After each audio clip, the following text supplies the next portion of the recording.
Hello. Welcome to Founders Live Center Stage. Luis, welcome. What's going on? How are you? Hi, Nick. Doing great. I am so psyched for this show today. Awesome. Hey, we're getting started here. I'm so excited. Luis, can you bring us into welcome us to the show, and I'm going to highlight you real quick. Go ahead. Okay, welcome to Center Stage, everybody.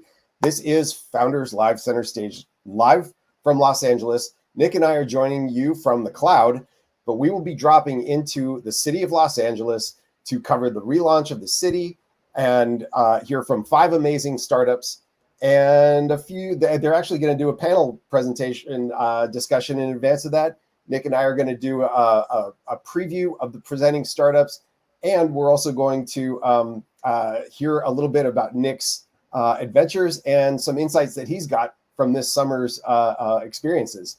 So this is going to be a great show. It's so cool to be back in Los Angeles, where we have had a few shows before. We have a new city leader, and we are just psyched. That's awesome. Hey, viewers, where are you joining us from? Please share in the comments. You see Michael there. Thank you, Michael Chavez. Let's go. Here we go. We are on a tight schedule today, everyone. So we're going to run through this. We're going to get going. I'm so excited. I'm happy to be back in the United States after 2 months of traveling internationally through Southeast Asia. Maybe we'll talk a little bit more about that. But so cool. And share where you are. Where are you joining us from?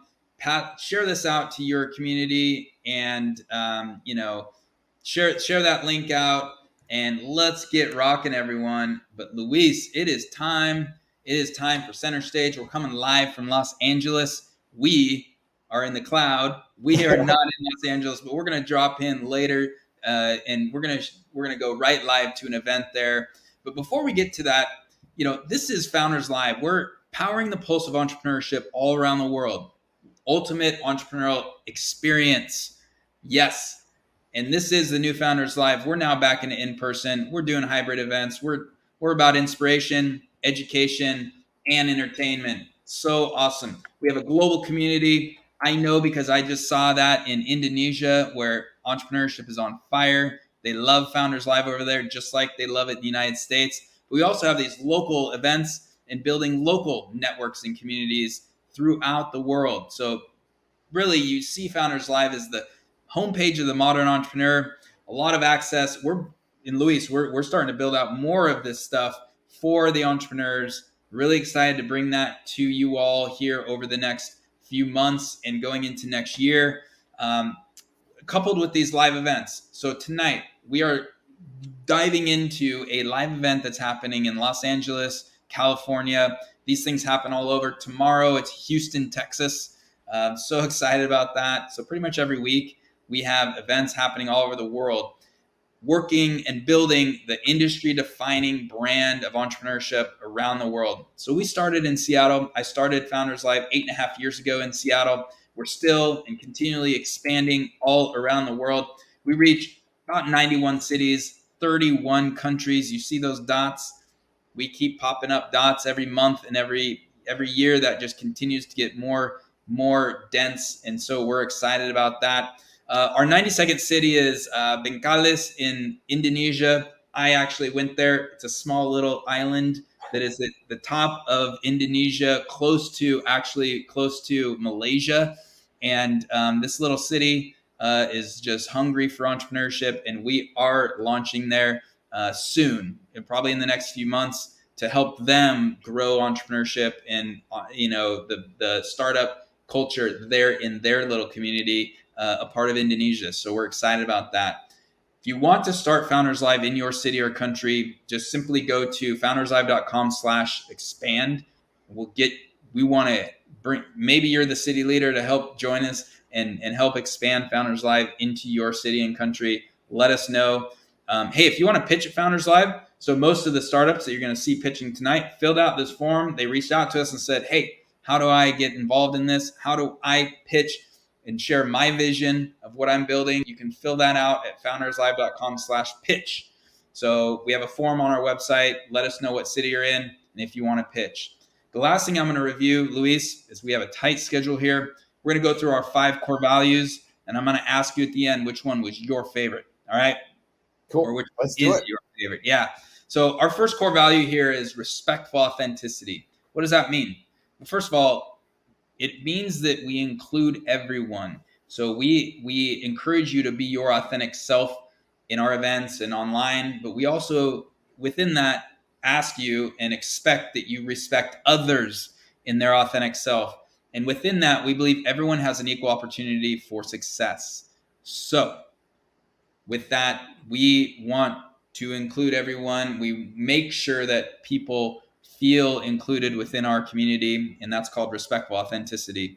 The second one is gather around the campfire. Look, we're all storytellers. We are entertainers. We are founders and entrepreneurs, and we are telling stories of the future that we are building. So with Founders Live, we encourage you all to find your campfire, gather your community around it, and entertain them with the vision that you have for your future and their future as well. Thirdly, open the door. So we say and we ask you to do great things for people without expecting a return. This is important. This is huge. Do great things, introduce people to other people, open the door of opportunity, help them in a way and not expecting for anything in return, because you know what? It comes back to you. It comes back to you tenfold. All right. So that's the community that we want to build, and that's the community that we want to be in. The fourth one is business equals fun. Life's too short. I actually got this question when I was in Indonesia. Like basically, they asked like why business equals fun, and I just said, look, life is too short to do things that you don't enjoy, and we would encourage you to think that business, of course, is business, but it can also be fun, and that's what we build throughout our Founders Live experience. And the last one, climate consciousness, and we commit to operating our global business in a climate conscious manner, measuring where we can, lessening the footprint when we can, and encouraging you all to think the same, because the world needs to shift. It's not in a good place, and it takes all of us to make those decisions, to be a leader and understand your impact and lessen your impact on the ecosystem. Luis, what is your favorite core value there, and what are your quick thoughts on that? Well, each week I've been saying I love the climate consciousness, and it's not that I don't, but to pick a different child this week, I'm going with open the door, because I've seen a lot of that this week, and it's awesome. We have a partner in radial development that is showing up at this event. They are posting on our behalf about our events. We have professional members sharing our events in our Discord, doing things on LinkedIn. I just see a lot of people doing things they don't have to do to help other people, and that's really what it's all about. And to see somebody inspired by our own thing to do that for us is really gratifying. So that's really hitting me this week. I think it pays off for everybody, and it's, these core values are what separate us and what make us work throughout the world, regardless of what city we're in. So thanks for sharing those, and thanks for creating them and holding true to them. Absolutely. You're welcome. Thank you. And hey, as we get going here, I'm bringing on, this is our view of the stage, and this is where the Founders Live pitches and all the entertainment's going to happen. You'll see that there is a band right now. So the opening entertainment, Luis, are you jealous? I'm jealous that we're not there. That we're not. It'd be so cool. See, guys, that's what's awesome about Founders Live. Like he said, business equals fun. I mean, it's not just a pitch competition. It's not a stuffy thing. You show up, you see a happy hour, you're talking with community, you get to hear a band sometimes or a DJ. It's meant to be fun. So we progress from all that interaction right on, then we'll go into the stage thing. And Nick, right now we're doing pregame. We will get to the pitch competition. We will get to what's ever happening down there on the ground. We're doing pregame now because it'd be kind of boring just to show people talking in the background. So that's where we are. We are in pregame. All right. So you'll see like down below, we've got a couple messages there. We're going to drop into the pitch competition. Will happen at the top of the hour, or maybe about 6:45. I think things will get going. But what I wanted to share with you all was, Luis, I did Yeah. take a big trip this summer. Yeah, you did. So you have been gone, geez, over 2 months. You went to Southeast Asia, and it's a long flight there. It's seemed like even longer on the way back. So you may have had some time in between cities to fill. I Looks like did. you got a little bookwormy. What's tell us about that? I did. And Alicia, thanks for sharing. And I was going to go to Thailand. I'm a little jealous of you as well. I had to shift my travels to come back to the United States, but I will get to Thailand at some point, and I'm sure it's great. And Phuket, I'm jealous of that. But thanks for watching here. But yes, so when I travel, I'm able to. I don't know about you and anyone here watching. I don't know what you do on a plane. I actually have trouble sleeping. I don't know why. It just kind of is one of those. I'd rather be productive, and I find that I can really. I typically like to work, or at least dive into something for a while, but then it allows me to spend some time and read.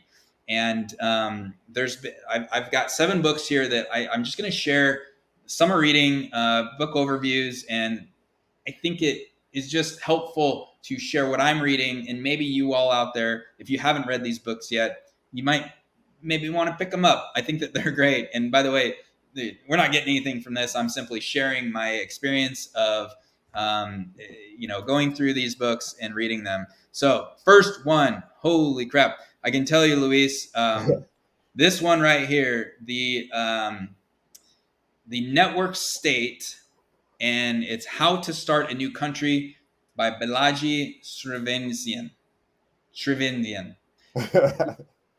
Having trouble with that last name, but amazing book. And look, this book is literally how to start a network state, not a nation state. He explains how nation states, the development of history, nation states are land oriented.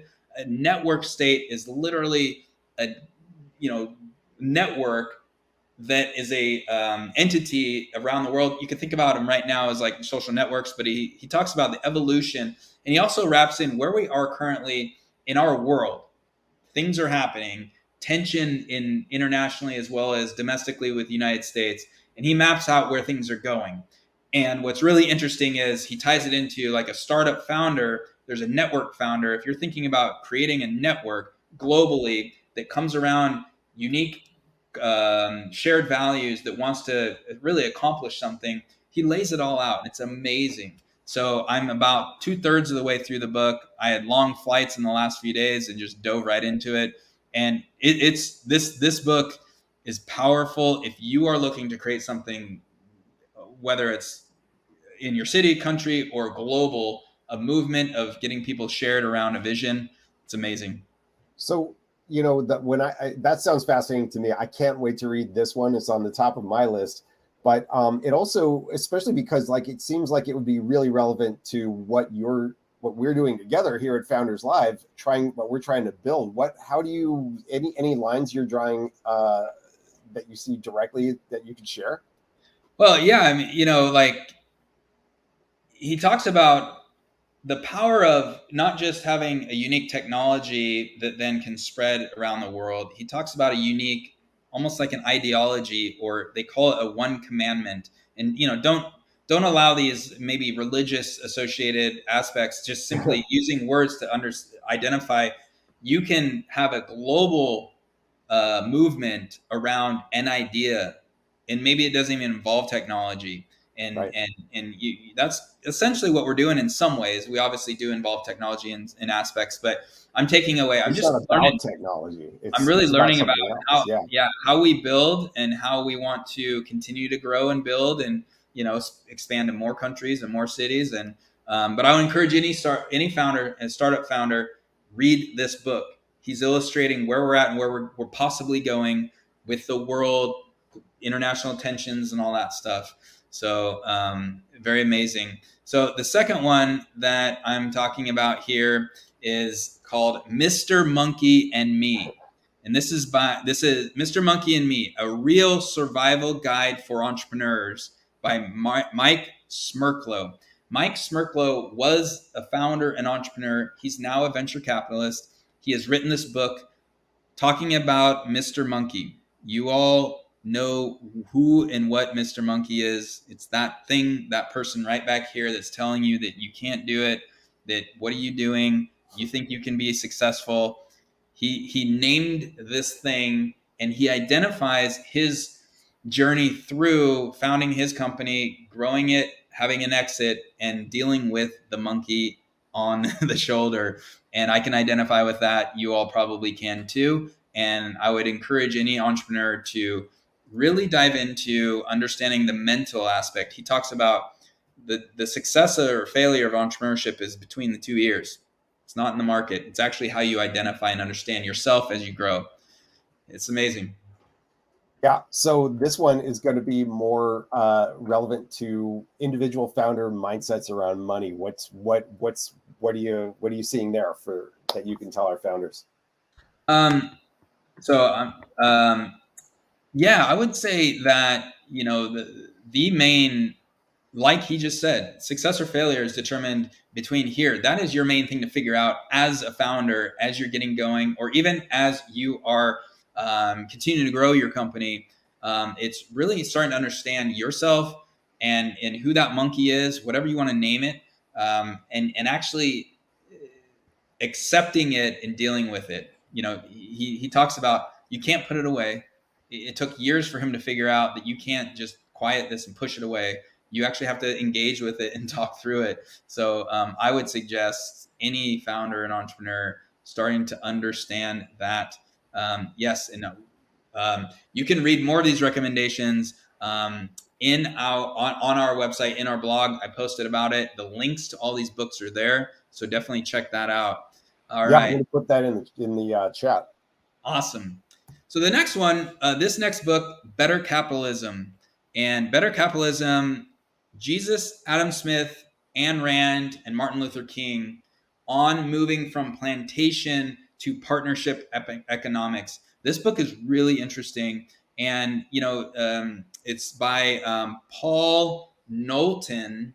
And also, if you see there, Aaron Hodges. And they both, they write about the concept of the previous phase of entrepreneurship and capitalism, or let's just call it capitalism, was rooted in what they call plantation economics, which basically means someone is forced to do work. Maybe they get paid, maybe they don't, but then just one major shareholder gets profit, way too much profit, and everyone else gets typically a bad deal. And what they're explaining here is there is a better way for capitalism around partnership.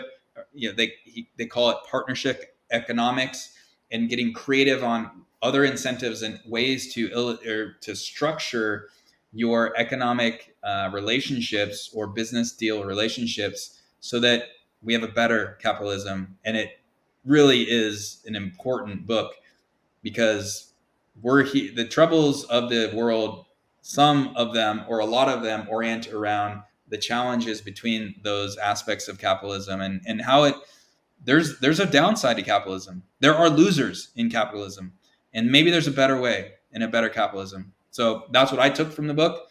It's a really great book, and I would encourage you to read it to spark some thoughts on that. So you think for founders and anybody else, like it's especially relevant for founders because you're at the core of starting something and you can make those decisions. Yeah. Yes. Change how you make those decisions built into your company. I would encourage you to think as the leader of your organization. And again, I'm talking to founders and maybe even CEOs, but hey, if you're someone in another organization, you're still a leader, and you can think about, is there maybe a better way? And I don't know what better is. You all have to determine that on your own. But there are aspects of capitalism that just aren't working anymore. And this book will help you look deeper and think about how you're structuring your business if you are that founder and entrepreneur. So very thought-provoking. Very thought-provoking. Sounds like All right, next book here, The Soul of Money, Transforming Your Relationship with Money and Life by Lynn Twist. She's a global activist and a fundraiser. And this is really, I thought this book was very interesting around, she's really talking about what is your relationship with money? what is the soul of money? And what does it mean to you personally? Everyone has their own relationship with money, their own definition. And this book is thought provoking in a way for me that helped me look at, okay, what do I want money to represent in my life? And as I continue to lead, and we lead Founders Live and around the world globally, what do we want that to represent? And how do we want financial energy to flow? And that she does talk about that, almost like a stream, like almost like an ocean or water, and it flows and it can go through you to other people. And, money is really energy in some ways, right? So how do you view money? How do you want it to come to you? And how do you want it to flow out away from you to other people? Very thought provoking as well. Yeah. So, I mean, I'll just ask, like, where's the best part of this for founders? Well, if you think about it, look at the tie here and tie here, and then we're going to hit another one soon. But the tie here is there a better way? And then what is your relationship with money? How do you want that to actually be active within your organization and your pursuit as a founder and entrepreneur?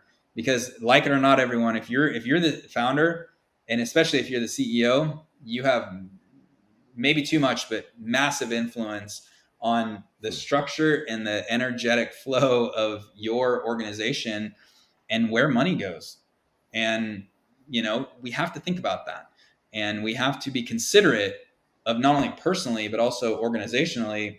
Okay, look, is there a better way for capitalism? And what does money mean and represent within me or the organization? So I'm really just wanting to put things out there for y'all to think about in this summer, right? So the next one here, and this is, I believe, the last one, or we have two more. This is the second to last one. I Will Teach You to Be Rich. This is another financial book. The name is pretty direct. Ramit Sethi, he's awesome. I've been following him for a while now, and he's got a great podcast. His emails well done, and he offers a ton of courses and things around. This is really personal finance and really understanding, how do you want to live your rich life? And yes, we're talking about money here, and that's important for you to think about. How do you want to live? How do I want to invest my money? How do I want to spend it? And he just comes, he's one of the first people that I've started to really listen to that helps you grip it and figure out how you want to live. And when he says your rich life, everyone has their own way that they want to live in that. And so I actually haven't read the book yet, but I've been listening to his podcast, and it's obviously on my list. It's coming up next. And actually great ways to structure how you want to go about investing, saving, and spending your money. So obviously some trends here. And the last one is 7 Rules of Power by Jeffrey Pfeiffer, professor of organizational behavior at Stanford Graduate School of Business. And all I can say here, and I haven't read this one yet either, so it's been put on my list. But if you're an entrepreneur, you're a founder, you might even be the CEO. Fortunately or unfortunately, you need to understand the dynamics of power and how to use it appropriately, how to understand when you're in a power position, when you're not, how you want to go about building that out. So if you look at that, it says surprising but true advice on how to get things done and advance your career. Probably a book you want to read if you want to continue forward in your life. What do you think, Luis? Yeah, definitely. Those things, it's such a delicate subject sometimes too. Like you hear about abusive power, you hear about power corrupts, and all these different things that make people afraid of like wielding power. And yet when you're a founder, you got to be a boss, and power doesn't have to be a bad thing. It's a tool. And so it sounds like this is a great way to figure out how to do that effectively. It is. I heard an interview with Jeffrey. It was on the This Week in Startups podcast, Jason Calacanis. Amazing. And I was like, boom, bought the book right there. The 7 rules, he breaks these things down. And I'm just, I just eat this stuff up in the sense of I want to continually develop myself. I want to understand the dynamics of power.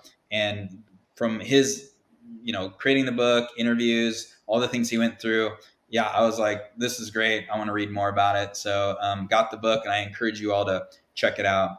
So 7 books, man. Nick, you got no trash romance novels in there? What's your this is your poolside? Oh man, nope. Ain't got time for that. Yeah, awesome. Well, hey, that's fun. I know exactly what you mean. I get fun for reading product manuals and stuff. But hey, whatever's fun to you, go for it.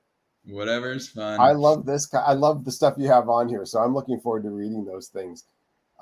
Yeah. So up next, we are going to be moving on to previewing our startups. We've got 5 amazing founders, 5 amazing startups, and you're going to see those at our pitch competition, which the whole stage thing is going to begin soon. We're going to do this in advance. Nick, I'm really psyched to see this. We've been doing some previews on social before, so I got a little bit of a taste of what they're about, and now we're going to give everybody a little bit more information on these guys. Awesome. By the way, and while you're talking, I'm going to answer our city leader who's texting me, so apologies for not watching the screen, but we've got some interaction we got to do on the ground here. Okay, you check it out. Okay. All right, everyone, we're going to run through quickly what you're going to see, who's going to pitch, and what they're about. Just a nice little preview here. So the first one, we are going to hear about FreeFuse from Mike Liu, and really interesting company here that generate, analyze, and reshape video content for the specific needs of your users.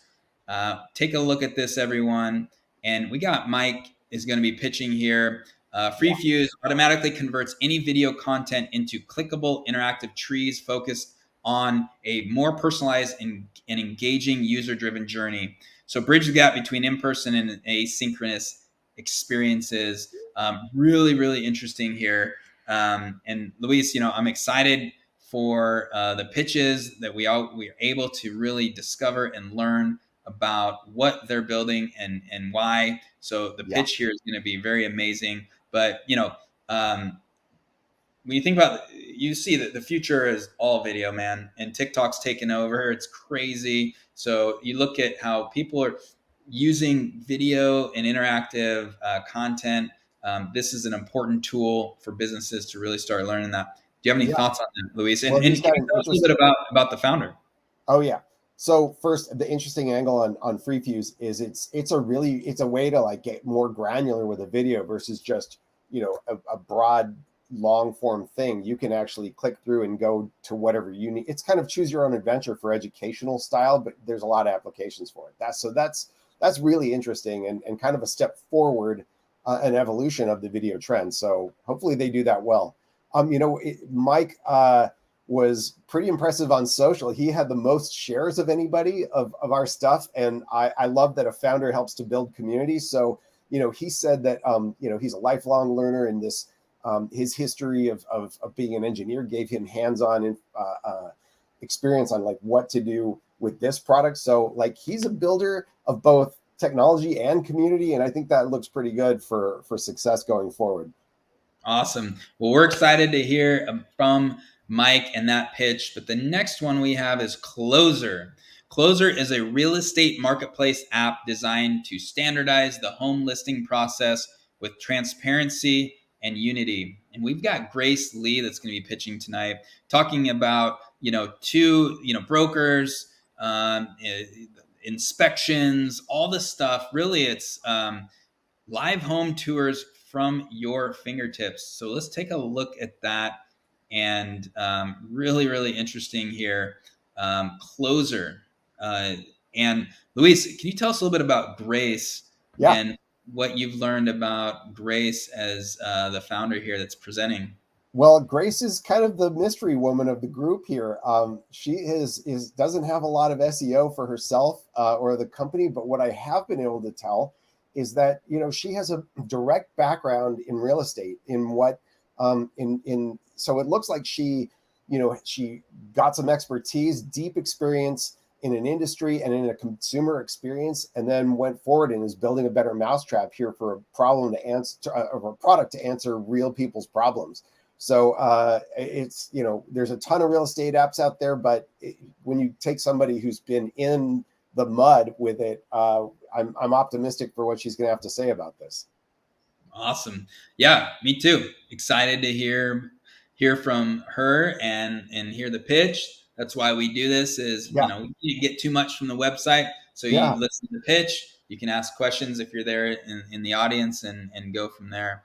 So the next one we have, we've got GameTree. GameTree, the #1 best app for gamers. Find gamer friends, discover new games. It's a gamer social network. Find your gamer soulmate. I love that. So here we go. Okay, finding soulmates here. So look at that. So GameTree, help build a future where the world's information and options are ethically,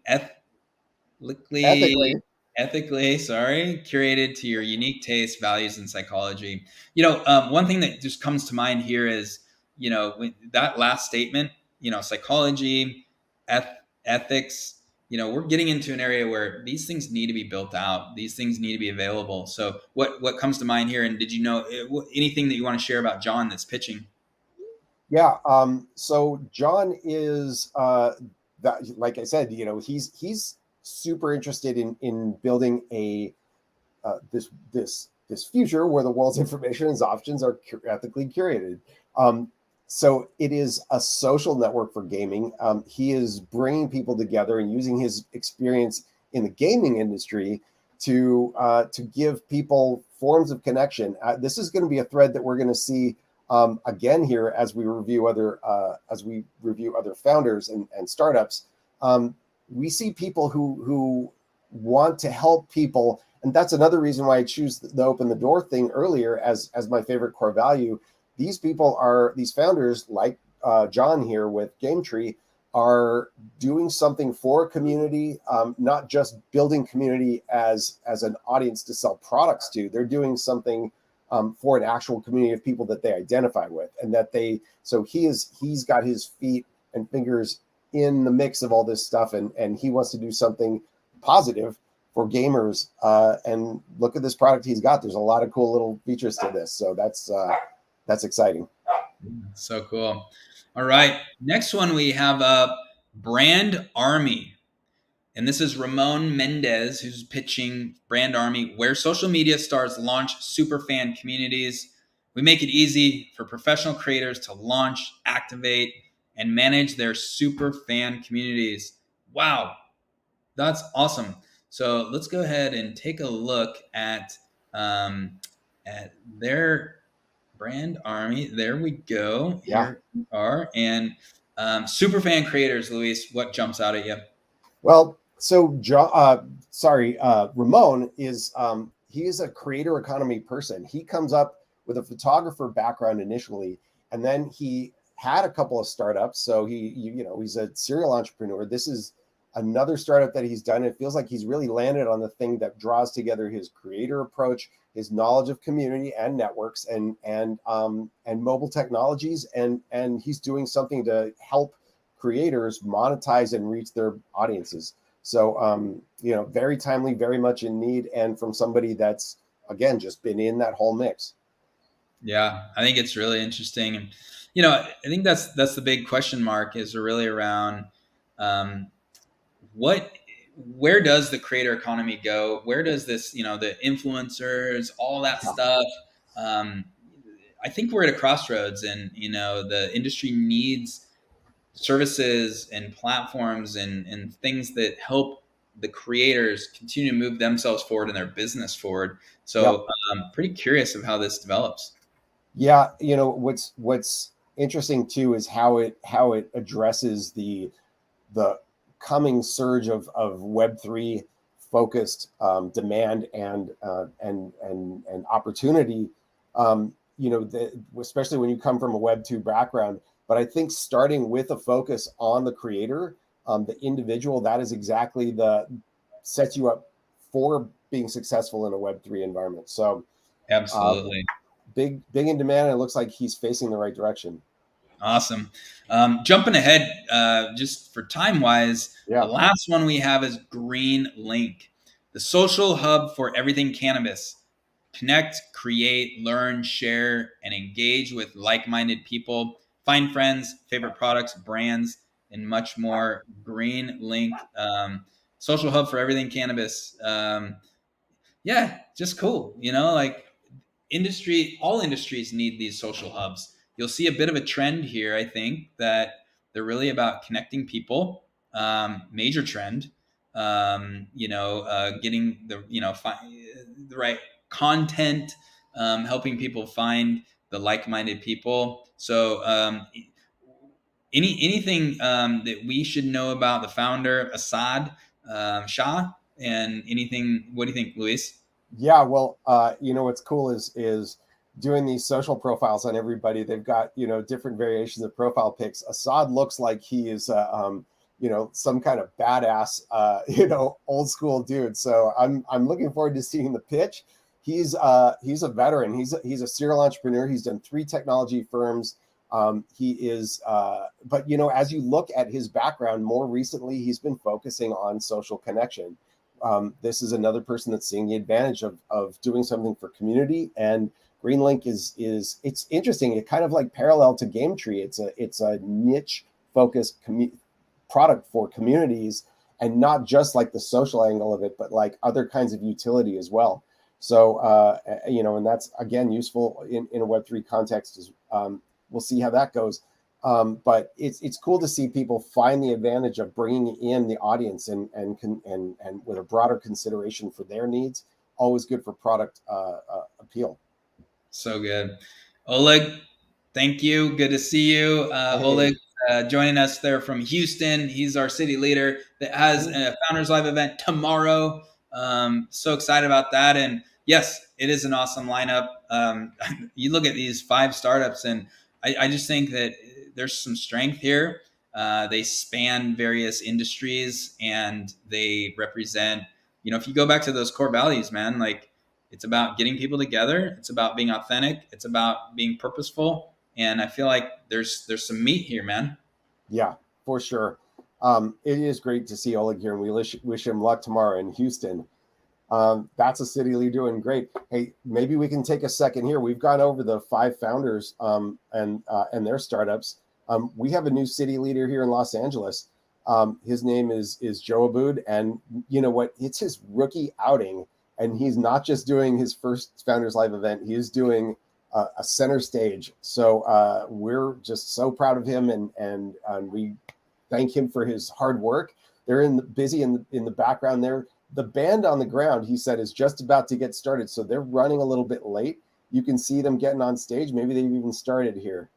Do we want to tune in for a second? Do we risk? Yeah, so we'll tune in here in we'll tune in here in a second. But okay. Yeah, I want to echo what you just said, which is, yeah, look, for everyone out there, Founders Live city leaders are a special breed, and we look for people that have entrepreneurship in their blood, in their ethos, they're like, that needs to happen in our city. I'm gonna do it.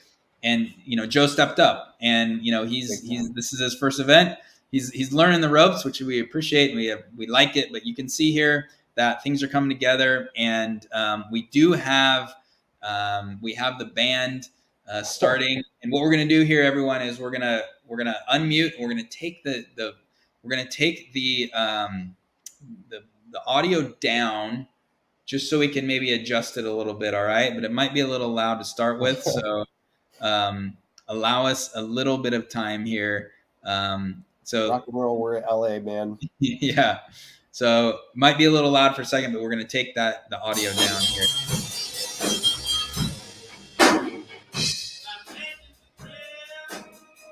All right, Luis, again, yeah. I'm jealous, man. I know these things are so much fun. Like, and as being a city leader, like this networking time it may be on the agenda for an hour, but this thing goes by in like seconds if you're just if you're leading it or just having a good time. So yeah, enjoy it while you can. It's summertime. It's a great time to network. Find a Founders Live event in your city. We've got 91 of them. There's a good opportunity to hang out with other entrepreneurs and hear some great startups. So that band Yeah. is 4-1. They're a Los Angeles based band. We've talked with them a little bit previously. We're so excited. So cool, so cool. And hey, look, we got Cameroon watching here. 2 a.m. That's dedication. I love to see that. Yeah. Founders Live is a global community, and there's this is so cool. We've had Thailand and America, and we have Cameroon. Amazing. So cool. Yeah, man. So, as you remember, we involved a bit of the music when we transitioned into live stream. Yeah. We decided to start involving music. Why? Because musicians are entrepreneurs as well. They're creative entrepreneurs. They clearly have business that they need to build.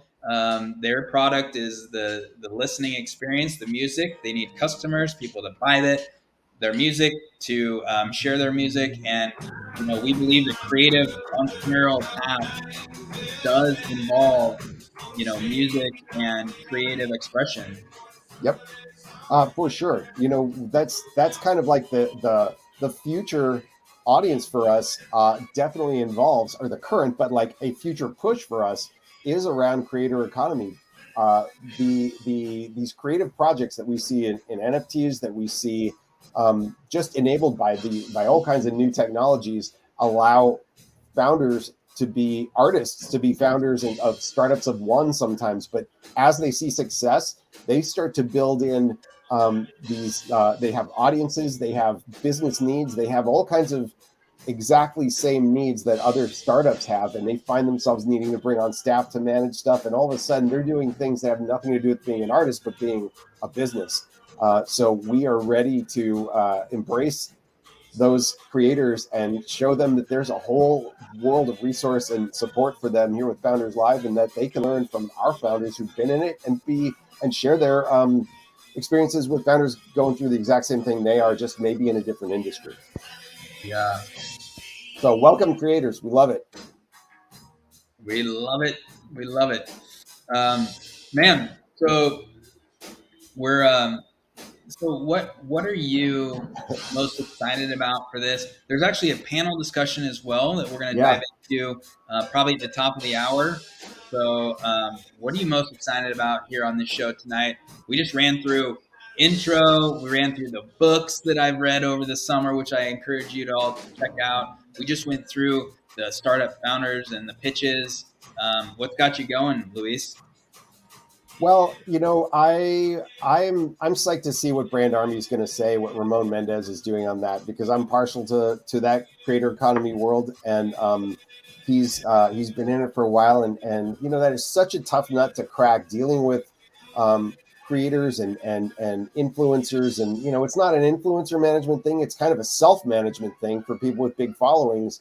Or those who want to build a following and just make some kind of monetization off of the content they're producing.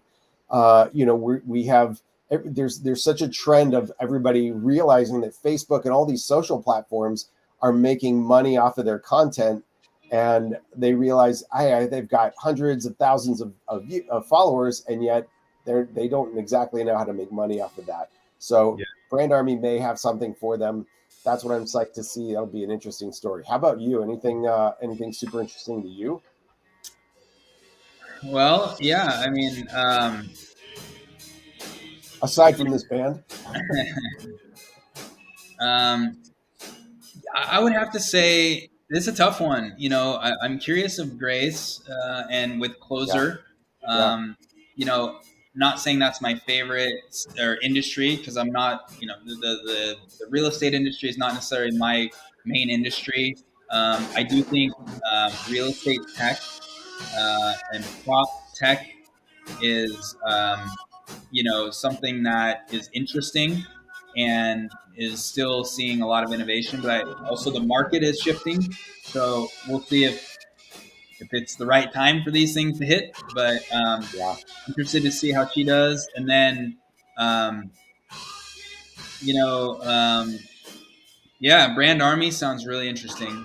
Super fan communities, I'm very focused on that as well. That's something that we're swimming in a little bit, Yeah. and be curious actually to hear the pitch, and maybe there's something that we could work with them on going forward in the future. Yeah, that's a good point to bring up. We one of the other things we're working on here at Founders Live is a way to get all these amazing startups that we have in our entire ecosystem. Nick, we've had over 1,400 startups pitch at Founders Live since you started this 8 years ago. There's a way we could all work together, and that's something we're trying to unravel. It's not easy, but we're really proud of the mix that we've got, and I think there's definitely really cool stuff there. So if you're a founder, if you pitch, or if you want to pitch, that's just one more reason to be part of what we're doing. Is having a product that we might even use here at the Founders Live, corporate level. We might add your social network, add your community platform, whatever it is. We're always looking for something good to do for the community. So we're taking a close look at everything that comes through our inbox. Yes, we are. So Nick, you just got back from this huge trip in Southeast Asia. As we're waiting for the first presentation to get going, and I know they're running, gosh, probably 10 minutes behind here, and you're fixing your light. Why don't you take a moment to do that? I'm gonna be asking you about this trip you took, and I even like horror stories from like what it was like a 45-minute travel on the way home. I think that's maybe we save that for an anecdote at the end, because I know for sure you've got some interesting insights to share about the founders and cities that you visited these past 2 months. Yeah, let's see, let's bring that on here. So Sweet. that's slightly not updated count or schedule there, but that I took a 2 month tour into Southeast Asia, and I cut yeah. So I was able to swing into Singapore, and I was only in Kuala Lumpur for one night, and actually just stayed close to the airport, and really didn't see too much of that area. But man, I can just tell you that the experiences of visiting Indonesia, meeting the people there, seeing the startups, the entrepreneurial activity and energy, and how hungry they are to grow their ecosystem and their country was touching. I mean, it was, I have no words to it. It was amazing, but it was a kind of a taxing 2 months. This was not a summer vacation. It was in some ways difficult, and in other ways like life changing. So really enjoyed it. Yeah, wow. It's yeah, I know there's so much, and it's almost like doesn't do it justice to try to sum it up into like, what's your favorite moment type of thing, because there's so much stuff. We what I really enjoyed was I felt like I was visiting along with you, because while you were going through Indonesia, the people you were talking to were really good at sharing their experiences on Instagram stories.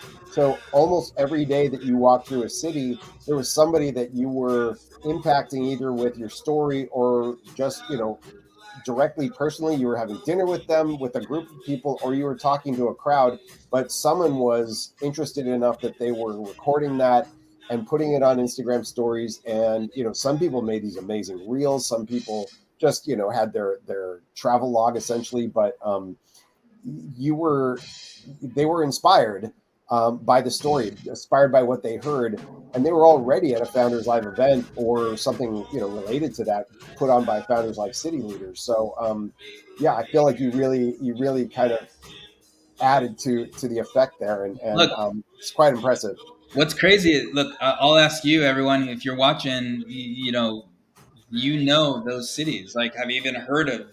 Can you even pronounce some of those cities? And I couldn't before we launched Founders Live there, and I was then able. I was sitting in those cities, and it was touching. It was amazing. It was special, and it just proves to me what I've been saying for a long time, which is there's talented people everywhere in the world, and they deserve opportunity, and we are bringing that to them. We're helping get more resources, opportunities for success, exposure, and to help them move forward. And we know we can do that. So yeah, it was a very special summer. Yeah, and you know, I love that you started. You've always had this thing about entrepreneurial equality, and that continues to be a thing that pushes us forward. And to have such good, constant reminders of everybody's needs around the world, there's so much commonality. Uh, what I'm really one of the first things I wanted to ask you about is like what isn't common, like how is it super different over there? Like we saw some of the live streams that you brought in from that we hosted from the events there, but so it seemed different in some obvious superficial ways, like the way where the audience would sit or things like that. But anything like just fundamentally different about the events or like the entrepreneurial needs over there? Well, look, I look at what's happening. This is Los Angeles. There's a band playing, Yeah. and the cool thing is that's creative entrepreneurship, and then we're going to get into more business startup entrepreneurship around technology. But that's really not the case in other parts of the world, and especially like especially other parts of Asia. Uh, it's not energetic party. It's a little more structured, and that's Hmm. fine. They do what they do, and they do that for reasons, for their reasons. But I think that we're influencing that a little bit. I'm like, kind of, hey, let's get a little more loose and let's go enjoy, have fun. But I noticed that like if the event starts at 6, they're there at 6:01, and they sit down, and they're like, okay, I'm ready. It's like, no, we network, we hang out, we chat. Maybe we turn on some music, and let's have fun. Let's enjoy it. Let's get a little more loose, and has some casual nature to this. And so I think that was something that popped out to me that just naturally a little different Yeah. in that way. It doesn't mean it's right or wrong. It's just different. Yeah. Do you think what was the biggest effect you think you had on them in that regard around events? Maybe not necessarily on inspiration for entrepreneurship, but like did you change them at all or add anything? Add some Nick spice? We'll only see, Yeah. but we'll see in the future. But I think it was special for me to be there. I enjoyed it. Like every time I said, "Look, this is as special for me as it is for you." Like I'm sitting on the other side of the world and enjoying that, so it was special for me. But I think I was able to show them some more things to involve, and especially with the Founders Life format. And here's a kind of what you do. And because a lot of our cities that we launched in the Indonesian country, like in that area, they launched during the pandemic, which means they were virtual. Yeah. So they had never ran in-person Founders Live event. So for me to be able to be there and kind of show them, hey, you want to think about this, or here's the things you want to do here. I think it was valuable. It was helpful. Yeah. Yeah, that's cool. I mean, that's what we grew up with Founders Live was in person. So that's kind of a flip flop experience. That's amazing to consider that there are cities that came up that never had in person until now. So yeah, they're about to get the best ahead still. So that's really cool. Well, so let's hear. You got any horror story about your trip in this past 45 hours of travel that you went through since what was it, Sunday night or Sunday? There's time zones and all this stuff. So you've been through a lot. What what happened? Well, I wouldn't say a horror story, but and not to get too detailed here, but I did get a notification. United Airlines needed to get a hold of me, and I didn't answer the email. I mean, they sent me an email saying call them. This story, but Not always so easy to do from where Malaysia no, at the like time. so ended up getting a hold of them, and they're like, yeah, I would. So originally I was layover in Taipei, Taiwan, and then I was gonna fly out then across the Pacific to San Francisco. We get on the call, and they're just like, Yep, government mandate. We are rerouting you, not to Taiwan. I was like, okay, cool. And so we had to restructure that. So I had a later flight, and it took a little longer for it to develop. But like that's kind of crazy, and kind of interesting that all the political things that are happening, they literally looked at Americans flying even just a layover. They're like, no, we're getting them out of there. Like, I was like, all right. So rerouted and went to Singapore, and then had a bit of a layover there, and then flew out to San Francisco. It's kind of crazy, Well, man. well, we're glad you're back and you're already right at work. So you're just that's a lot. So yeah, and we've got we got a big meeting coming up. So yeah, we're gonna keep on rolling. We got Center Stage coming up next week, live from New York City. Hey, we have somebody on stage here. Do we need to? Yeah. So we are now jumping into the event. We might be back depending on what's going on in the room, but Let's see what's happening. we are getting ready to go here, everyone. Give a little intro kind of about what they're about and what they're doing, and they've been gracious enough to actually give us this venue for free to host you guys. So this is an amazing opportunity, especially for the local community, showcasing talent. So Scott, if you don't mind coming up here and saying a little something about Iron Fire and about what you guys do. Thank you. Thank you so much. And thank you all for coming this evening. We're very pleased to be hosting Founders Live tonight. I just thought I'd let you know about Iron Fire Workspaces, where we find ourselves. We are a membership-based, community-oriented co-working brand out of Long Beach, California. And this evening's event is right here at our flagship location in beautiful downtown Bellflower, California. We are a co-working space. We offer a few different tiers of co-working membership here, as well as several private office spaces for small teams of several different sizes. If you have any questions about Iron Fire or anything related to co-working, please have a look online at ironfire.co. You can find most of your answers there. And if you would like to get your questions answered this evening, you can, of course, find me or Josh Rencher, our owner and CEO, or our community host extraordinaire, Amber, who's another person in the Iron Fire shirt, and pose any of your questions to us. And we'll be happy to talk to you about co-working and Iron Fire workspaces. So again, thank you all for coming, and thank you very much to our special guests this evening, Founders Live.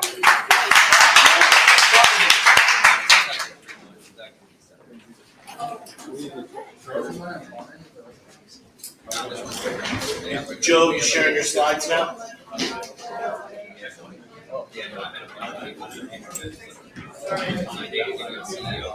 Joe, are you sharing the slides right now?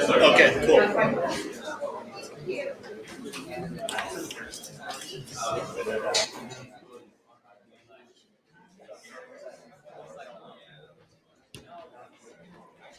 All right, they're getting set up there. They're getting ready, Luis. We're almost ready to go. What do you think? Guys, so we are seeing a city relaunching. Nick, what was the first year that we had Founders Live LA? It had to be like 2017-ish. December 2017. LA, Los Angeles was our probably 8th or 9th city launch. Wow.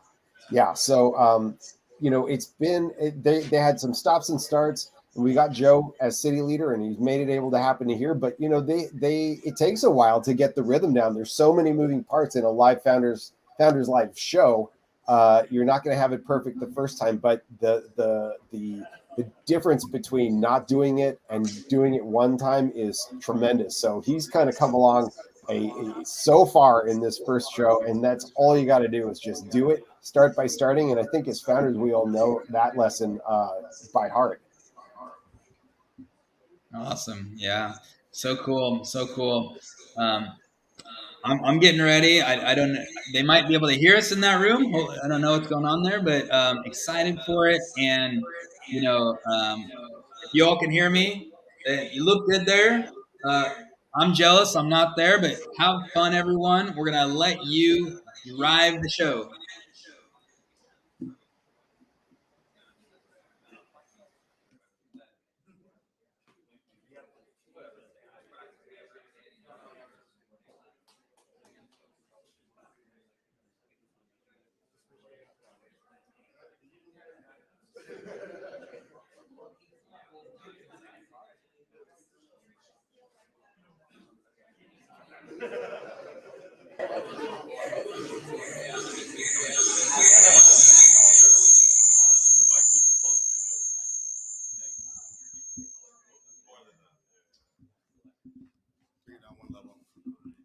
Go ahead. No, you gotta. No, you're talking to the after. Good evening, everyone. Can everyone hear me clearly?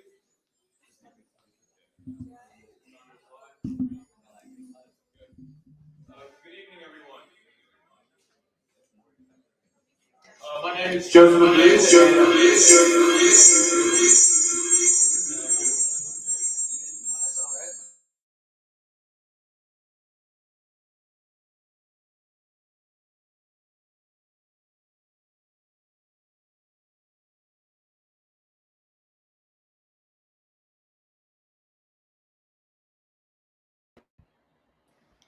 All right, Luis. Yeah. We're getting some audio issues there. Yep. We now unmute you. We need them to unmute themselves. Yeah. They need. So this happens a lot, guys. First time they do these things, there's a flip flop between whether you're muting your microphone or muting your speaker, and whether they're feeding us. Joe's going over the intro to Founders Live, including core values and all that business that we've already done. But they're going to get this figured out. We're going to keep popping in, and they'll have it, between their microphone and their speaker. They're going to have it down here in a second. So bear with us, and let's all support Joe as he's grinding through this.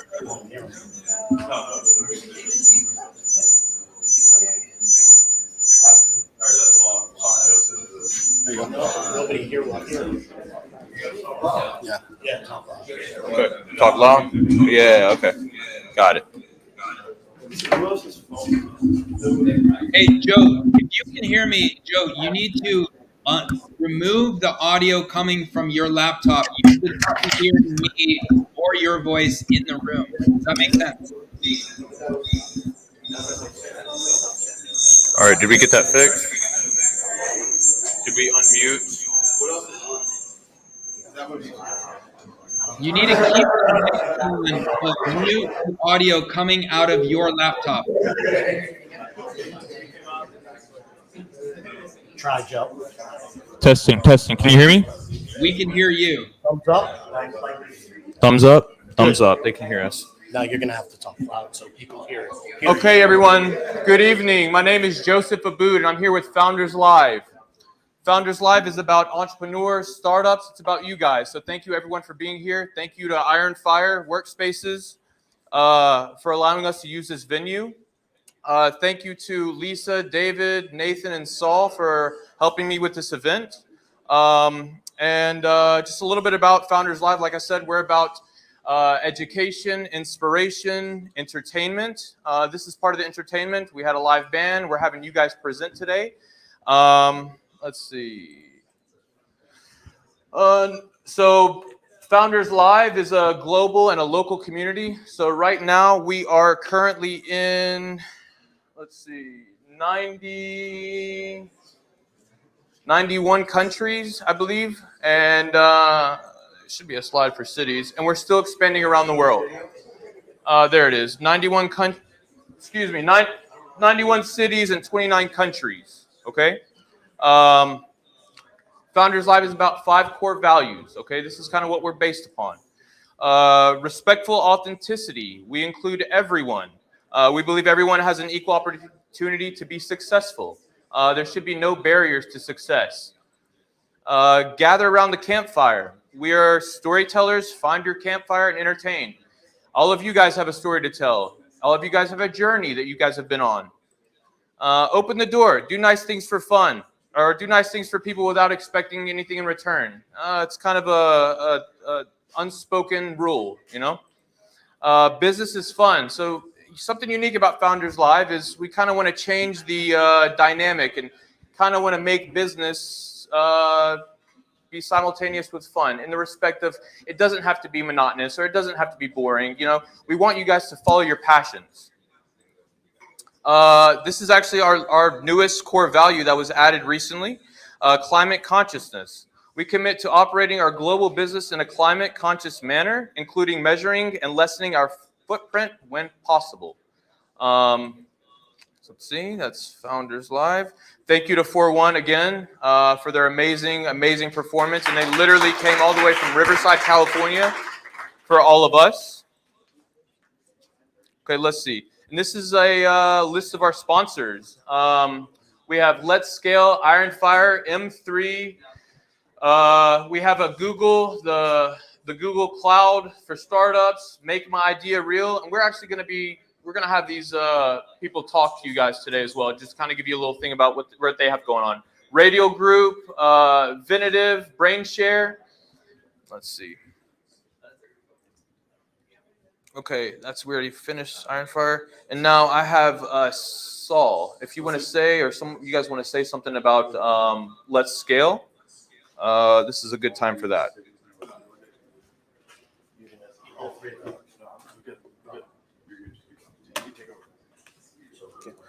Or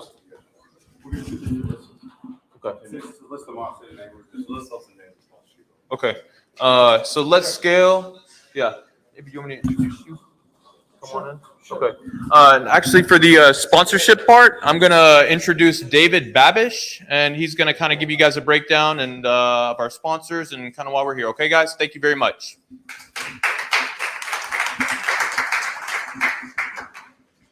Thank you very much for coming out here, and thanks for the introduction, Joe. Just want to also share about Founders Live, and it's really providing a platform for entrepreneurs and enabling opportunities to share resources, to, I would say, almost gather around a campfire, I think, as one of the core values, and talking about good resources, good practices, and sharing great ideas. This is really what Founders Live is built around, as a growth opportunity for all of you, or those you know, or those pursuing their dreams as entrepreneurs. And it's really exciting to feel the energy that is being built here. So we are going to get to our presenters, and I will introduce each one. And then if you would come up and grab the microphone, and the 99 seconds is yours. Please remember that we're here to have. Okay. Sounds like we're going to do the panel, and we're flexible, and that's what happens in entrepreneurship. You gotta be ready for changes and alterations, and so we're adjusting. Here we go. We have with us today Lisa McCarthy from Make My Idea Real, and we have Saul Sutton, Let's Scale, and Nathan Harris, who is an entrepreneur with multiple businesses. So, Lisa, I'm going to hand you the mic, and then you can pass it on to Saul. Sir. Thank you. Thank you. So, by a show of hands, how many of you are startups or entrepreneurs? By a show of hands. And how many of you have a big dream? So one of the things that you need to do is figure out all the basis of what you're going to do, the who, the what, the when, the why, the where, who's your partners, who are you to do this? What's the benefit for the customer? What are you creating? And be very, very clear and concise so that you can really make that dream come true, and you can attract the investors and the team that you need to have, because if you don't know where you're going, no one can follow. So what I'd like to do is just be able to offer you the opportunity to have a consultation with me, 15 minutes, no cost. Just see if I can help you lay out the pieces that you need to be able to execute on your dreams.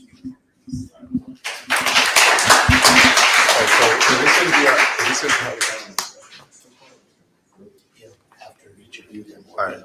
So this has been very interesting, and I'm sorry for all the creative activities we're having up here with these electronics. But my name is Nathan Harris. I'm a serial founder and entrepreneur.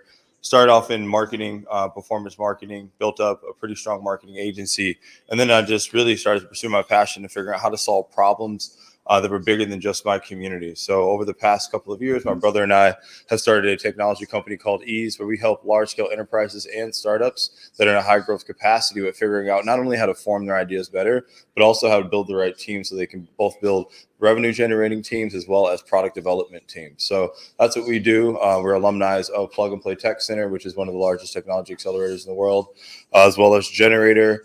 And we're backed by some Fortune 100 companies like Northwestern Mutual. So we've been able to see what it's like to be a startup on all sides, from having, $100 in your bank account to being able to get to a larger figure. So if there's anything I can do to help, please don't hesitate to ask.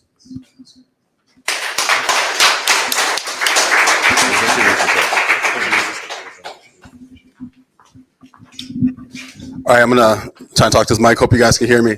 So I'm here supporting Jacob and everyone here. I'm happy to be a part of this Founders Live. So what I do is, in addition to being a part of Ease, which is our staffing company, I actually own a growth strategy consulting firm, which really makes it special is connecting people like yourselves to the resources that help us scale. So really what we want to do today is really just talk about and share in the panel coming up, just setting foundations that scale, and things that are going to help you guys really thrive, not just survive as entrepreneurs. And obviously, when you first start your business, there's so many crucial things that you need to set a firm foundation for before you go into raising any funding, right? The wrong investors, the wrong strategies, the wrong introductions of people to work with can really destroy a beautiful and great vision. So really happy to be here to support and to share what we can with you guys and provide some valuable resources and be a part of you guys' continued success. So from here, I'll let you, David, take over. Sounds great. Thank you, Lisa, Nathan, and Saul. And that's really what this is about. Chat with these folks after. Pick their brains. They might pick yours. There's a real mutual benefit in connecting and collaborating with others. And that's really what this is about in supporting and showcasing your business. So we are going to move into the presentations of our 5 people that are going to do their pitches today. And so first, he is the founder and CEO of FreeFuse platform. As part of his PhD, he presented a paper on research experiences for undergraduates at the American Society of Electrical Engineers. 2018, he won the Material Science and Engineering Department Entrepreneurship Award. Kudos. FreeFuse was founded in February of 2020 and allows learning professionals to create interactive, decision-based training programs that allow learners to embark on situational learning opportunities and become more adept at problem solving. Please meet Mike Liu. Thank you. Appreciate it. Ladies and gentlemen, can you hear me? Okay. Ladies and gentlemen, hi, I'm Mike, the CEO and founder of FreeFuse, an interactive video platform for learning professionals who wish to bridge the gap between in-person and asynchronous experiences. Oh, sorry. Your head's in the light. There we go. So I'm sure we've all sat through a lecture or a training in the last few years that has bored us to tears. And with the new normal of work from home, the way we used to deliver these trainings just does not adapt from the in-person to the online format. And I should know, I led training and, well, everybody hated me for it. So to solve this growing problem, we created FreeFuse, a way to actually create interactive decision-based training programs with the ease of artificial intelligence to automate all workflows and reduce the time it takes to actually create this type of content. And where that led us, of course, is to helping small businesses and enterprises alike develop this type of content to create much better learning outcomes. And so in the last few years, in the last year, we've actually grown 10x in revenue and we've actually grown 8x in accounts. And we expect to continue growing in 2022 with our increased sales staff and improving our customer experience as well. So as more companies look, that's a crazy looking graph there. And as more companies look to provide video as their primary method of communication for training their employees, we see an excellent opportunity to continue growing as much as we have into 2023 and beyond. And last but not least, our team has worked at places like Mindshare LA, the UN, large healthcare companies, and Texas A&M. And our decades of software development experience, video, and training has allowed us to know our market and build for their needs. So we hope you join us as we continue to build in 2023. Thank you. Thank you.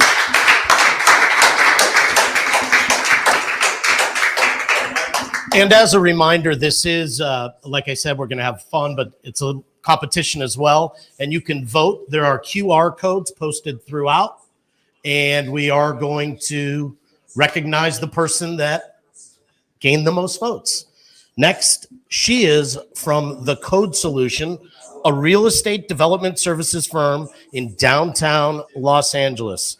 Combining the experiences and technology, she has created an app for residential listings called Closr, a real estate app designed to modernize the transactions within the industry with technology and transparency.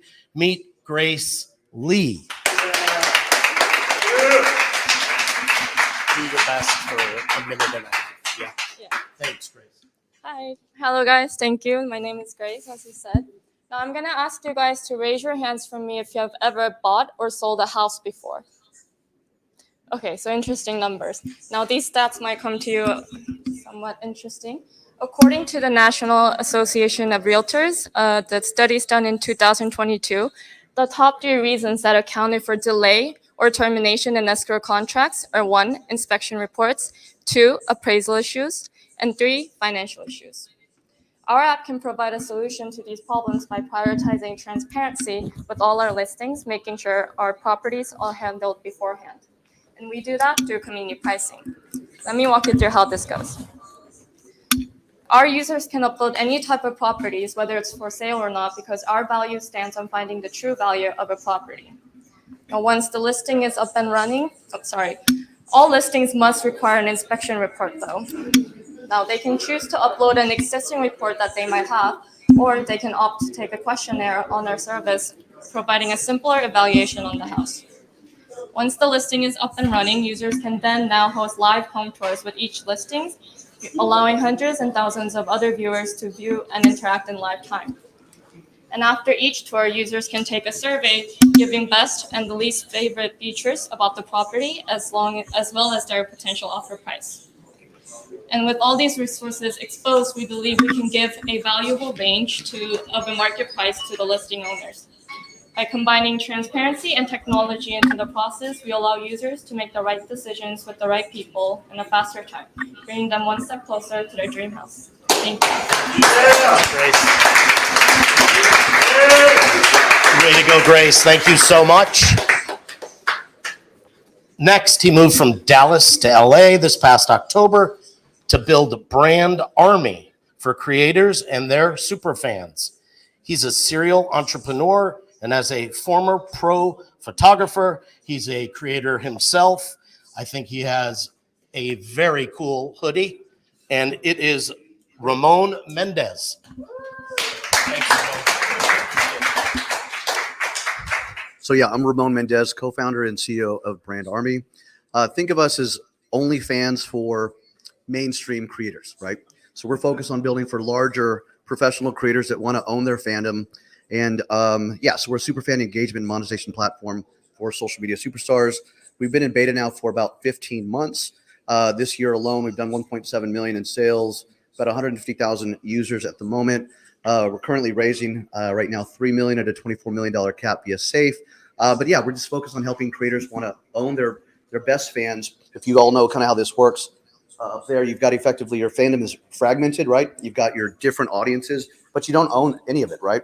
So ultimately, move them to one place, own the audience, own the data, own the relationship, and now you actually are building a business rather than ultimately just building likes and whatnot. So yeah, and this honestly, we've got way too many slides. It's not gonna work. But we're really focused on larger players like Piper Raquel. She's 14 years old. Where would she go? She's not gonna go to OnlyFans. She's not even old enough.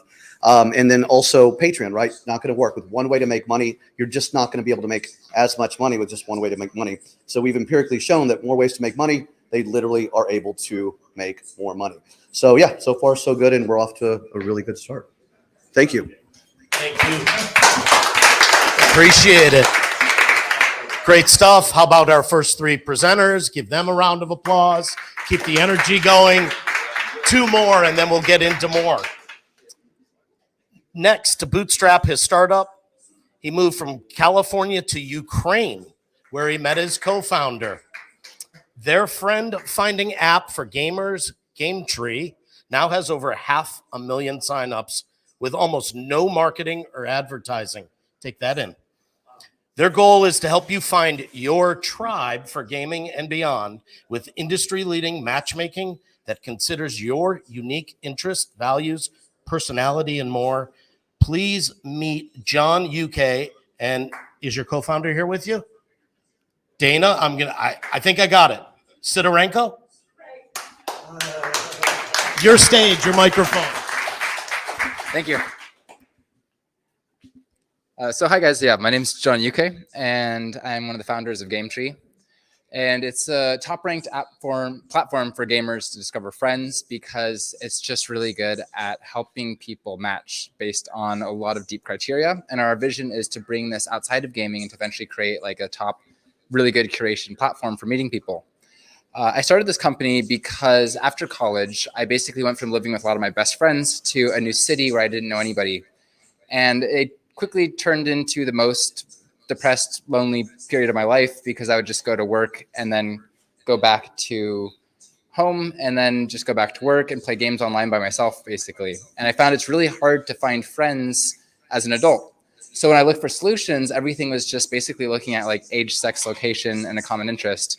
And we all know that our best friends are a lot more than just some demographic filters. There's a lot more going on there. So we started digging a lot deeper, and we've been refining this kind of secret code over time.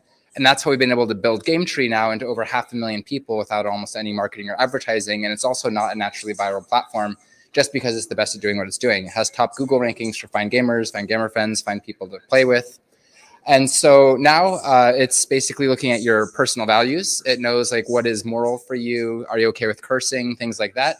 It knows your psychology, your personality, and knowing a lot of things in common. So it'll match you in the future, not just for games, but also people who like the same books, hobbies, activities, and people you'd really be real friends with. Thank you. Again, the company's GameTree. My name is John UK. Thank you, John. And batting cleanup. 30 plus years in fintech and encryption, including diverse entrepreneurial experience in mobile payments and trading platforms. At the social end, he's all about financial inclusion and education, having trained over, get this, 3 million people in 21st century employability skills across 36 developing countries through his nonprofit, the International Commission on Workforce Development. He traveled from Northern California to be here this evening and share in this awesome opportunity. Please meet Asad Shah.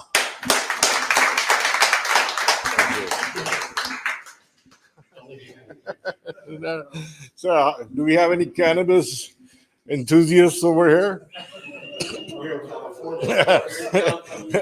Well, for those who hesitated, I can understand. Cannabis is illegal federally. And that is the exact reason that social media does not allow cannabis, advertising. And so where do the brands and the retailers and influencers go to get their, promote their brand, to engage with their customers? How do you fight these big bullies, all right? So, Greenlink is here. Imagine Instagram, TikTok, Twitter rolled into one amazing joint with a dab of weed maps that gives you the best buzz ever. Wouldn't that be sweet? That's Greenlink, the social media hub for everything cannabis. That's where that app that brings all the the brands, the dispensaries, the MMJ doctors, everyone on together, and we've aggregated a whole bunch of different things in one awesome, amazing app. It's the cannabis universe. You can create, you can share, be yourself, share your passions, everything that you would want to do on social media but cannot do. We do not kick you off our platform because we want you talking about cannabis. And if you're looking for a smoke buddy or networking or love, don't worry. You don't have to worry about the three dreaded words. I'm not talking about I love you. I'm talking about do you talk. If you're on Greenlink, I do. We launched on 420, and we've had about 350,000 people signed up, and we are obviously raising money, but we're also looking for Snoop Dogg. So if you know a friend of a friend of a friend or his cousin, please, we can talk. Thank you.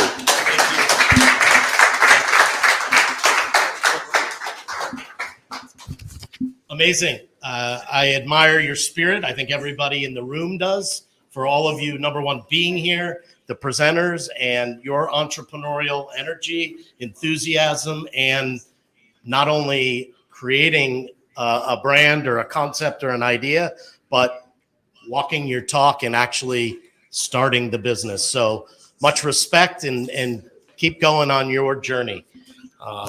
We do have a few sponsors today. First, Joe Szynski, the founder and owner of BrainShare, a true partner in mentoring you and your business. He's provided certificates for 2 individuals to win. You can select one of his 4 services that are specifically listed on the certificate itself. We appreciate Joe and his generosity in providing an opportunity for this group of entrepreneurs to grow. Next, we have Lisa McCarthy. She also offered a free, more extensive session than 15 minutes. It's 1 hour, and you can work with her and navigate your who, what, where, why, and when, and making your idea real. And we also have Lydia Sugarman, the owner of Ventive, a high-performing CRM. This is big money here. The winner will receive their first year of the software for free and the ability to house up to 10,000 contacts. And this actually has a value of up to $12,000 and 30% off for the life of your service with Ventive. Super generous, Lydia. We're appreciative of all the sponsors. And one more. He is actually here in person and leading the process from vision to delivery of digital products and services in helping outstanding people get their unique high caliber software launched. He's excited to meet you all and is here representing Radial Development Group as a sponsor and supporting this entrepreneurial community of Founders Live. Please meet Dave Loftus.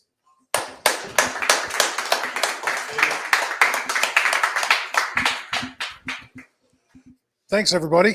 Can I get a hand for everybody who just pitched? I know how hard that is. I've done that a few times. Everybody got up here and killed it. So thank you all for doing that, for being brave and getting up here and telling everybody about your idea. My idea, I suppose, is I'm just another software development shop. We build really great software for other people, sometimes for ourselves, but mostly for other people. And I am from just outside Boulder, where a movement in entrepreneurism started with a book that Brad Feld, or I guess a blog post that Brad Feld, a venture capitalist there, wrote called Give First. And his idea and his theory is that if you want to build a good and thriving community, those who have the ability to give to that community need to do that to start. And I've convinced my boss, I've talked with our engineers, and my company is profitable at about 70% utilization.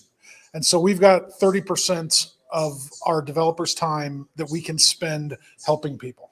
And so what my offer to anybody watching this or in the room, if you need some help, hit this QR code, reach out, let me know what I can do for you, and I will help to the absolute limit of our ability. And hooray, Founders Live! Keep doing what you're doing. This is an amazing thing for you all to do, and we're really pleased to be a part of this. Thank you, Dave. If I could get all of the 5 presenters to come up here, we're going to do a few minutes of Q&A, questions directly from the audience. So come on up. Don't be shy. You can't be shy after pitching. Questions, please. I'll start and maybe we'll get some energy going. I'm curious what your biggest challenge was going from idea to actually putting it to work.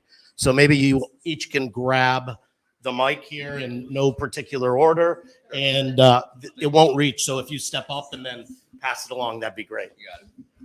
And then let's have some questions ready as well.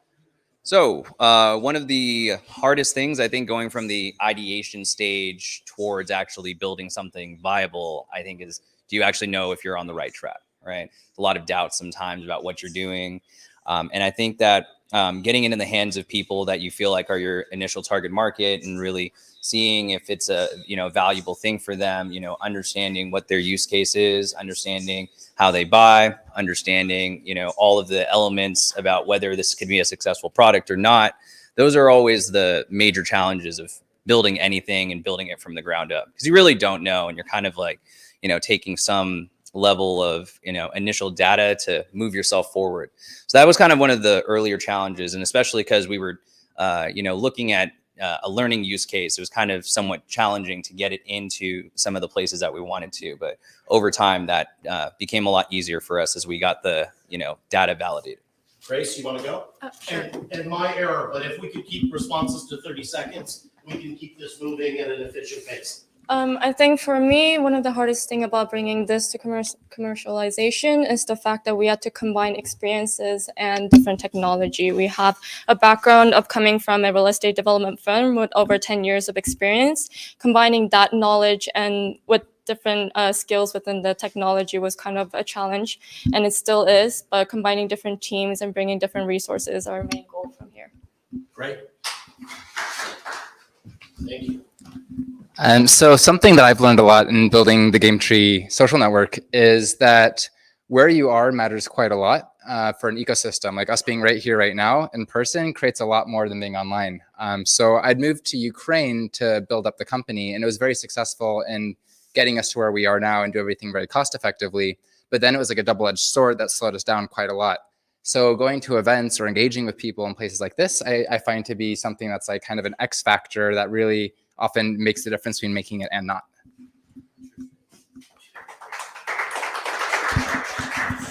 Well, cannabis, as you know, is heavily regulated, and finding it, because of compliance and everything, finding the right product market fit was pretty difficult. So we had put up an ad, a video on YouTube, which got taken down in less than 3 days. But like, we had 500,000, signups because of that. So I think that was, it was overwhelming, to say the least. And I think that kind of validated what we were doing. But like, because of the fact that, like, because of compliance and everything, it is a tough market. And but it's becoming mainstream, so that's a good thing. And people are realizing that it's not as bad as what people think it used to be. I mean, the stigma is going away slowly, so it's working out. Thank you. Yeah, I think the biggest challenge for us was just the classic stuff that you don't know what you don't know.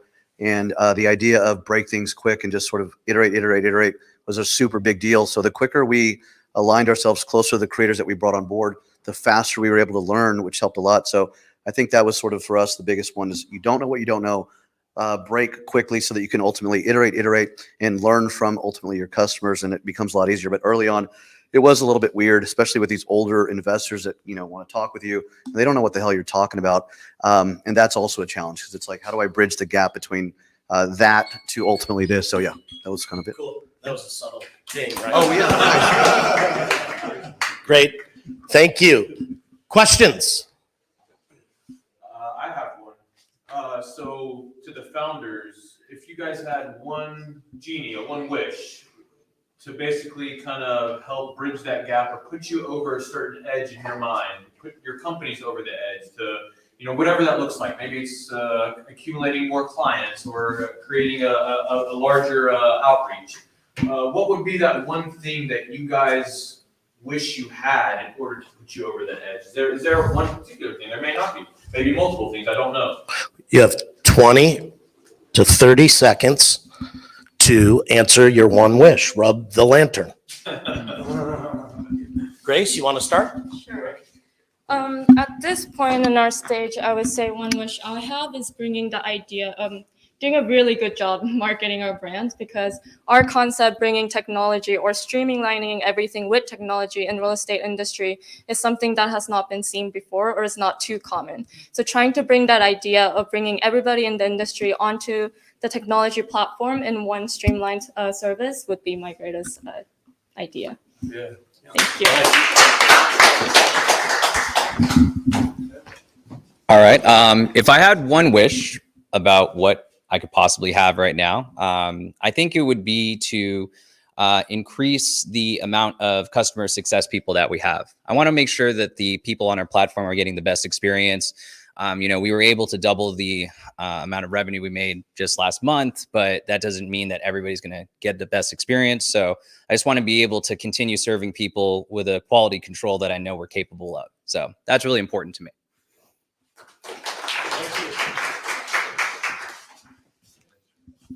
So with GameTree, I think that the thing I'd wish for is a smooth launch for next week. We've been working for over a year on a big release where, while we match people really well for finding friends, the challenge is then they don't need the app anymore. So we basically built a giant feature for on-demand curated hangouts with like calling and chats and things like that. So I hope that launch goes smoothly next week. Okay, for social media, it's always about traction and the number of users. So, excuse me, if I had my wish, I would have Snoop sitting, I would be sitting next to him, or Joe Rogan, or Cookies Burner, or whoever. Like I said, it's all about traction, and we're doing pretty well. The fact that we got, without any advertising, 350,000 people. So it's sharing and putting it out there. And I think it can explode if we have some influencers like those on our platform. Yeah, thank you. And by the way, I do know somebody that knows Snoop, so we can talk. We can talk later. So thankfully, I'm used to my wishes actually coming true. So we'll stay in that vein. So the next thing we want to do once we show up the balance sheet is take on venture debt. If you guys know what that is, I believe we can get to $100 million company by early 2025. $1 billion company probably within a year and a half after that, based on sort of what we've got in the pipeline and what's coming. So the venture debt, though, could potentially accelerate the heck out of that. So that just means you're going to take on capital. You're going to put that money to work by ultimately doing paid creator acquisition. So you're going to put money in their hands, but for that money, they're going to be there for a finite amount of time, likely a year, but they've got to do a certain amount of posts, but ultimately you've locked them up. So think of our world as very much being like a land grab. There's going to be a lot of other platforms coming out, but currently nothing looks just like BrandArmy. Thank you. Okay, who's got the next big question? It cannot come. Yes, please. What is your name? Could you come up here for me? That'd be great. Thank you. What is your name? Nazira has a question. Please fire away. Hi, everyone. Can you hear me? Yeah. Okay, Just cool. speak up. You're Okay. good. Hi, everyone. I have a question. So I'm an IP attorney and my mind always goes to brands. So I want to know, what was the inspiration behind you guys coming up with your brand names? Or how did you come up with your brand names?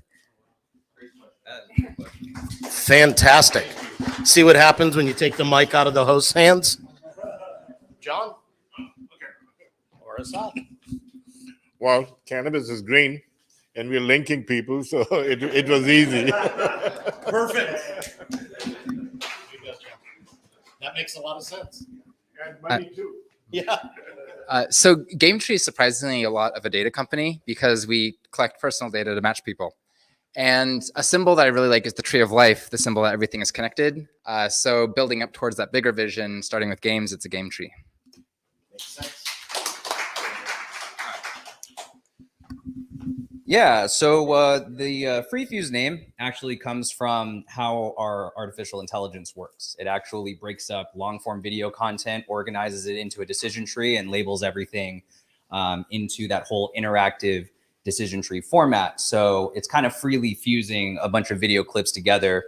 And this is kind of its first iteration. Over time, it'll be personalized to everybody's viewing habits. So awesome. There you go. Closr, as you guys remember, my closing statement is to help people bring one step closer to their dream house.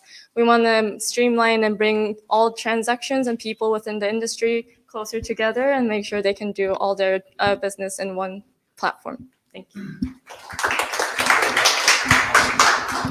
Yeah, so I had bought BrandArmy maybe the BrandArmy.com like 7 years ago, and had thrown up what is now pretty ubiquitous, the idea of connecting brands with creators or influencers at the time.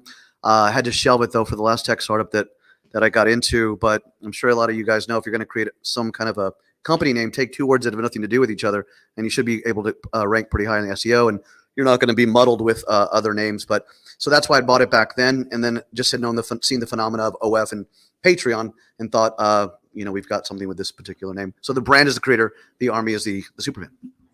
Awesome. Great stuff. Thanks. It's always good hearing the backstory. One last question. Who's got it?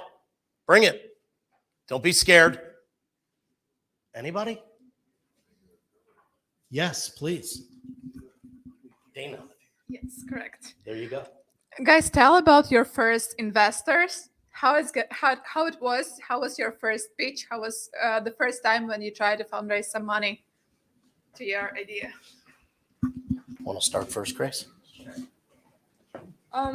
We actually haven't received an investment yet other than Angel Investments. And I say Angel because he's actually the CEO of our company.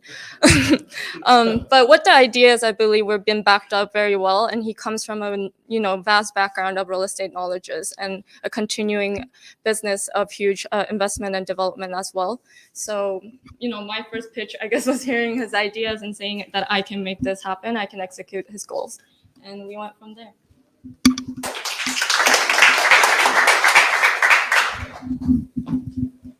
Yeah. So the first pitch I ever did, so it was a exciting experience. I wasn't very good. I steadily got better. And I've been able to actually communicate what I'm trying to say a lot more these days. I promise I have better slides than what was on the screen as well. But once we had our first angel check, it was a really fantastic experience and just kind of validated that we were, kind of on the right track, I suppose. So, it's always good to know that you can be backed by somebody.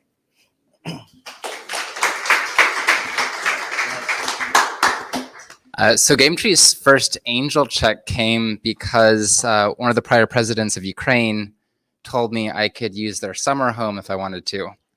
So I invited a friend and his girlfriend to join, and we played Dungeons and Dragons together there.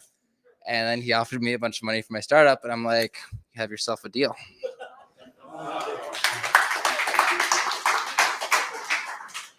Yeah, so for us, we basically at our last tech startup got killed by COVID. So we knew that we wanted to build the app first before we actually sought capital. So that's what we did. So we self-funded it, built out the app, got it to the App Store. Then we started raising. So we raised about 1.1 million by early last year at a 12.5 million cap via safe. But really, it was just through a lot of what are they called?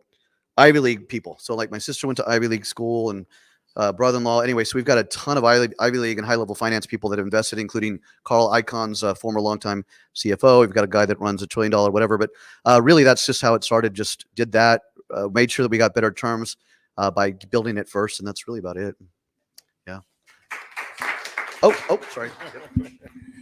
Okay, so I have an amazing team, and they will help me with their friends and family, and we were able to raise about 1.2 million to complete the MVP and do a lot of research because there was a lot of R&D involved in this, and it took some time, but It's all convertible notes right now. We're still you're too early for an A series. We want to grow our traction, and at that point in time, we can go for an A series. But right now, it's just convertible notes. Thank you. Thank you all for sharing your stories, doing the pitch, and we wish you from Founders Live all the best where your ventures take you. Again, a lot of resources around the campfire, if I can stick with that. So thanks for being here and appreciate the energy from everybody listening in. And I'm going to turn this back to Joe Aboud. It's his gig, and we're here supporting it as well, and Founders Live and all of you. So Joe is going to share about some prizes and put a ribbon on all this. So thanks, Joe, for letting us be here. Thank you, David. Thank you, everyone. Yeah, so we're going to try to wrap things up here. We're going to, while it's loud outside, and hopefully after this event, we're going to make the transition literally down the street to a place called Franck's, Fronks. So that's where we're going to finish the networking part and grab drinks, food, whatever. So, but I just want to thank everyone right now. I have this opportunity to thank everyone, people who supported me, you know who you are, and also the presenters. Thank you for your cooperation. I know this is not easy at all, and we're asking a lot from you all. But again, this is your passions, your dreams. This is what I love. I love being around this, and I want to see if I can help you guys and support you guys in any way. And but right now, as far as the winners, all presenters will receive $5,000 worth of AWS credits. All winners will receive $10,000 in AWS credits as well. Let's see. Also, for all the presenters with Ventive, first year 50% savings on a Ventive account up to $10,000. 10,000 active contacts valued at $6,000. Okay, and as far as the voting, the winners looks like we have Greenlink with Asad Shah coming in as the winner for this event, and with that comes a lot of perks with Founders Live, free membership, and a whole assortment of things. So that's going to conclude our show. Thank you, everyone. Thank you, Asad. Thank you, everyone, for putting this on. This was amazing. Thank you to Nick and Luis joining us remotely. And if there's any questions, anything else, please feel free to come to me, ask me. I really look forward to meeting and engaging with you all soon and networking, hopefully. And I'll see you at the bar. Thank you, everyone. Thank you, thank you, guys. Thank you, guys. Thank you, guys.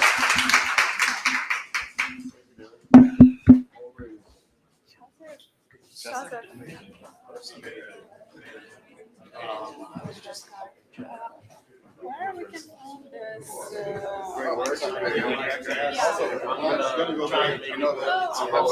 Focusing more on the development, like we're nervous, like. All right. Luis, how are you, man?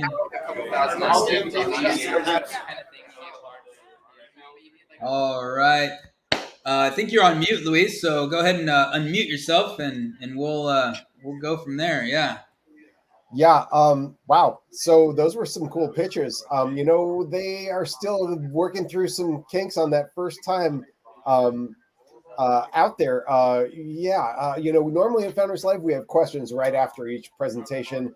They did it all at the end. At least the audience got to ask questions, and we got to hear insights from the founders on all kinds of things. So a little bit different, but they're going to get in the swing of it. Nick, what's your reaction? Yeah, obviously, learn a little bit. They're gonna get the swing of things. But yeah, I thought the pitches were all great. A little surprised that there wasn't voting, or there wasn't voting at the end announced, or there wasn't questions within it. But they'll get there. And but hey, which one did you take away? Which one grabbed your attention and heart? Wow. Well, you know what? I just kind of responded to the emotion or the fun of Asad Shah's Greenlink pitch. He was just kind of like rolling with it, and his personality was perfect for the brand. I like the storytelling of John Yuke's GameTree. So I don't know how I would have voted if I were to have to do that, So to do the vote myself, I withhold it because I want to, let the crowd decide entirely. Yeah, which one did you like best? I thought that the Closr, I thought she did a really good job. I thought that her presence and confidence in how she delivered, I thought was a great pitch. So kind of had my heart and my vote. Yeah, I appreciate the effort from all of them. It was really interesting to hear, to hear what there are. I think that's one of the things that's so fun about this is just like, even if the pitch isn't like something that's like going to be, trained and rehearsed and funny, like on Shark Tank or goofy like that. I kind of like the real authentic, just, I'm going to talk and tell you about what I'm doing thing. There's always an interesting startup, interesting idea to hear. So I'm entertained regardless of how it goes. I love hearing it. Yeah. Well, hey, they finished up there in LA. They closed up. So we're gonna go ahead and close it down for this week. Founders Life Center Stage coming live from Los Angeles. We did the intro. We did the previews. We heard the band. We had the presentations, the pitches, and there was a winner announced. So completed the night. Thank you all. Thank you, Luis, for hosting, and we will be back for another Founders Life Center Stage very soon. What's next week? We have Founders Live New York City next week. So excited. It's on the calendar. Check it out, founderslive.com. You'll see it there on the Center Stage page, and we will rock and roll again and see you then. Awesome. All right. I can't wait. New York City. Let's do this. All right. Peace out, everyone. See you later.